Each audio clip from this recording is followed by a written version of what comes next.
for the taking on the Christian right on the abortion issue. It would make, they would all sit there and say to McCain, see, we told you so. We told you McCain didn't care about our issues. He didn't care so much, he picked a pro-choice running mate. It makes it tough. And I'm not sure Cheney would endorse him at that point.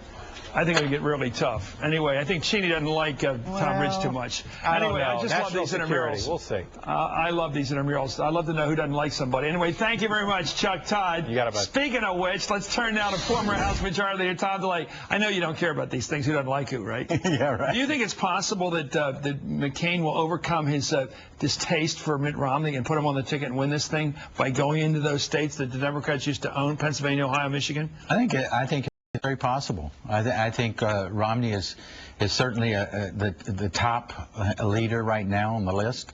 There's some the governor of Alaska is around there somewhere. People have seemed to forgot Mark Sanford, the governor of South Carolina.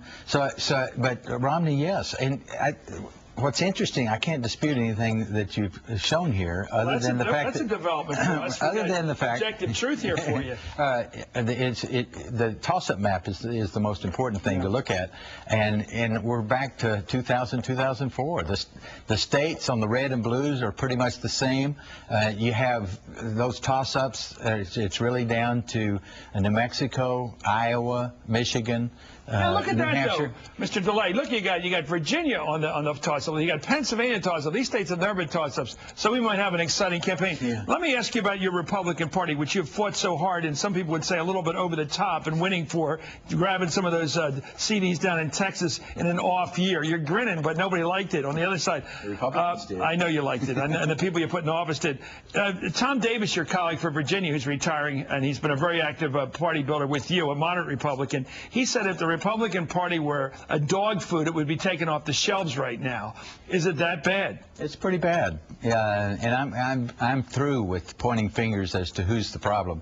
It's time for the conservatives / Republicans to lift their head up and start looking towards the future and what we can do to the future to turn it around. A lot of people would say the biggest thing that went wrong with the Republican Party wasn't the personality of this president or the war in Iraq, but it was the fact that the Republicans weren't Republicans. They ran up big spending in the last 7 years. They overspent. They didn't balance the budget. Yeah. They weren't fiscal conservatives. We did balance the budget in the 90s. The first time. I'm talking about the last 8 years. In the last 8 years. You know, the national debt is going from $6 trillion to $10 trillion. And we fought a war. I know. It's going $4 trillion. That didn't all go to the war. It's the war. $4 trillion. Yeah. The world economy is 50-some trillion. We owe $10 trillion. I understand. But it's still, as a percent of GDP, it has grown a little, but it's still.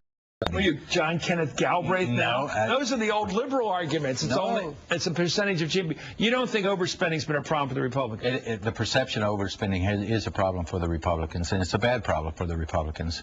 And they can change that by what they're doing right now. And most of it is going home and talking to their constituents and giving them an agenda, an aggressive agenda that includes not just spending. It's not spending. It's redefining government. We need to go back to constitutional principles that appeal to our base. That's what they want to hear. They want to see leadership, and our members are starting to do that. Whether they can do it by 2008, I don't know, but they certainly should have a long-term plan to turn this around, and we can do that. Do you think we're going to go to war before the election? I think it's possible. Do you think Israel might want to take a... Omar's got a weak government in Israel. He might be in a position he has to act to show his strength. You know what's going over there. You know that region. We may decide, Dick Cheney may say, and influence the president to say, look, if Israel has to attack, that'll take them 2,000 sorties to do the job. We can do it in a day. Why don't we do it clean and get it over with, because we'll get blamed anyway. And particularly if Obama is the next president. Well, tell me what you think as a conservative. Do you think we should move over there between now and the election? We should have moved a lot earlier. What should we do? Well, first and foremost, we should blockade Iran. Quit dallying around and all this diplomatic and sanctions. They're obviously not working. But you could go straight to a blockade of Iran. And what would happen then? They'd stop driving their cars, and the pressure at home would start by huge amounts. But we should never take a military strike off the table. What about Omar calls up you and says, should I go? What would you say? I'd say go if you want Attack. to. But maybe we want to go.